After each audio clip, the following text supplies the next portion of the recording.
No DQ&A. We bout to get rowdy and bowdy. That's right. Welcome everyone to No DQ&A video here on NoDQ.com. I am the owner Aaron Rift. Let's get right down to your questions via FormSpring. Hey Aaron, something that I always wondered and you may or may not know, but how is the Royal Rumble match booked? Do you know if everybody knows who they are eliminating before the match, or do they go out and eliminate who they want except the winner? The Royal Rumble match is 100% choreographed. Everything is planned out from the order of elimination to the order that the guys go out there to who they eliminate, so on and so forth. Pat Patterson is the guy who has been credited with coming up with the Royal Rumble concept, and he's normally the guy that has been booking the match and putting together the whole thing, so he really deserves a ton of credit for that. You also have to give credit to the referee, because the referee is the guy that he has the earpiece and he's listening in to all the cues, and he has to pass the cues along to the wrestlers to make sure that they know what they're doing. So yeah, the whole thing is pretty complicated actually, and WWE really does a great job with the Royal Rumble each and every year, because they rarely have any kind of major screw ups. And it's live, it's on pay-per-view, they have to make sure everything goes all according to plan. Yeah, big ups to WWE on the Royal Rumble. Definitely one of the most exciting matches of the year, and deservingly so.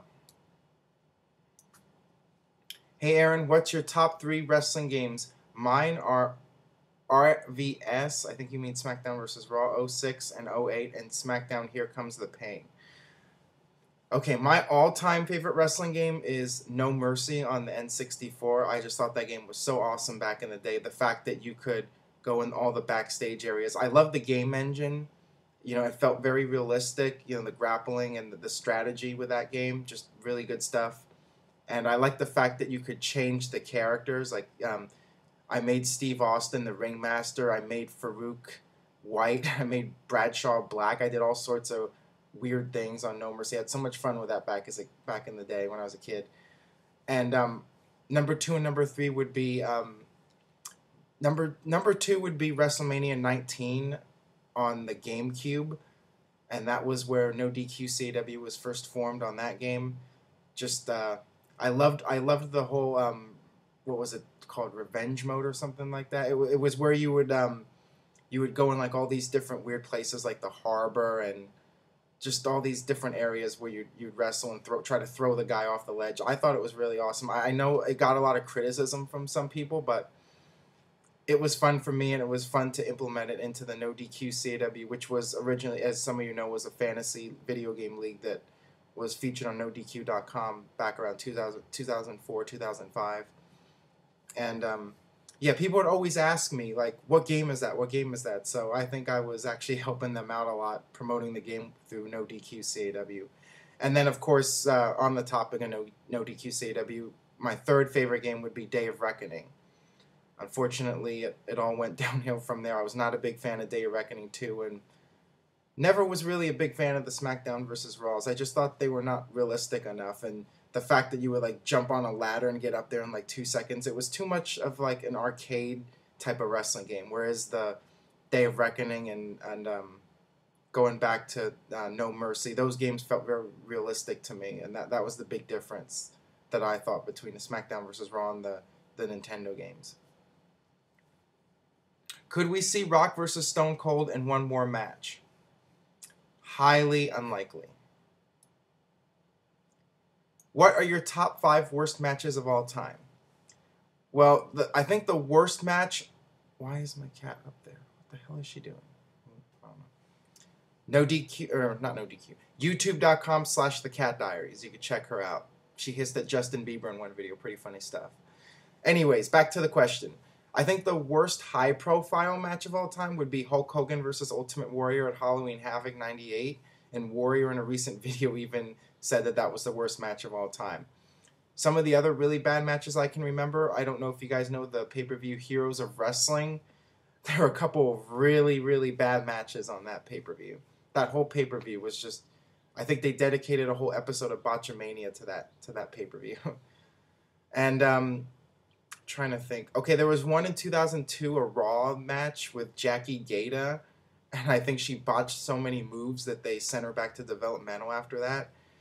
And Of course, Victory Road, I think it was 2009. It was Charmel versus that Survivor girl. I forgot her name, but that I remember that being one of the worst matches ever.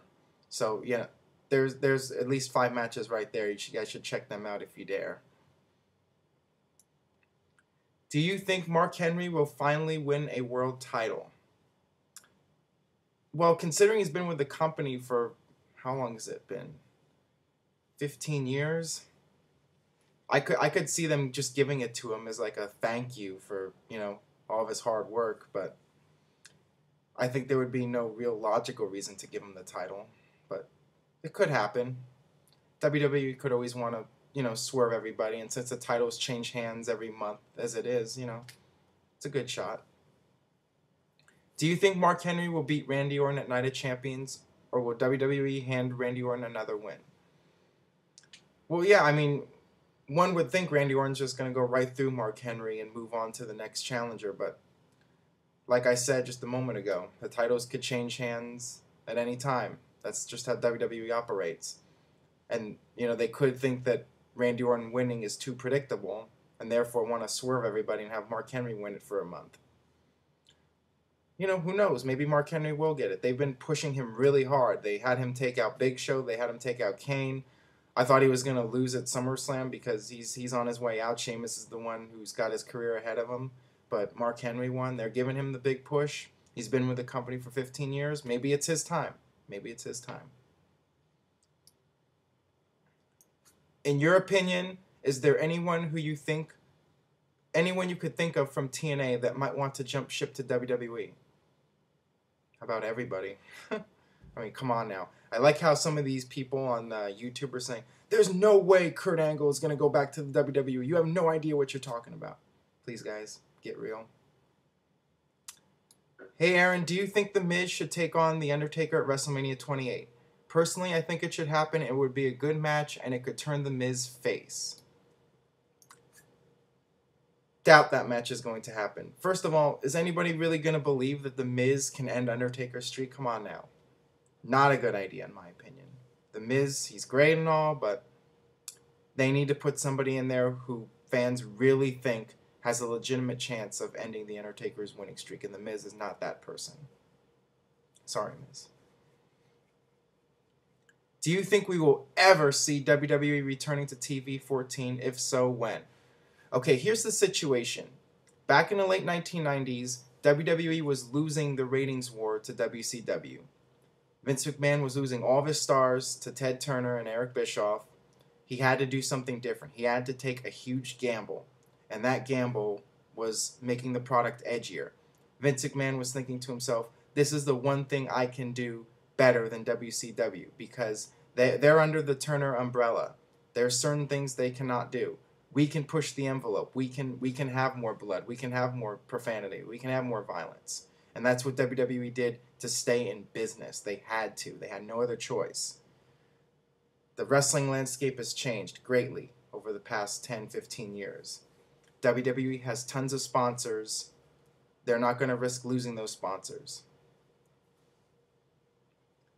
And, people complain about the chair shots to the head and that sort of thing. That really has nothing to do with PG. That's more about WWE wanting to protect their performers from getting concussions.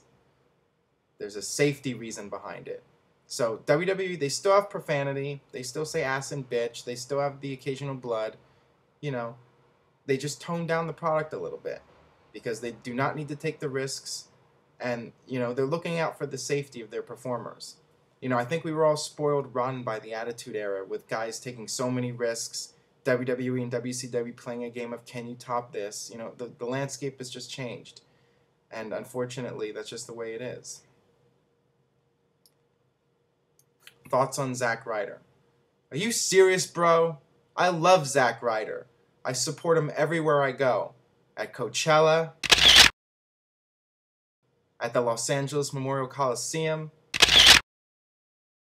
hell, even at a public restroom in Grants Pass, Oregon. Wait a minute. Woo woo woo, you know it. On that note, that about does it for a No DQ&A video. Thank you very much for checking out the show.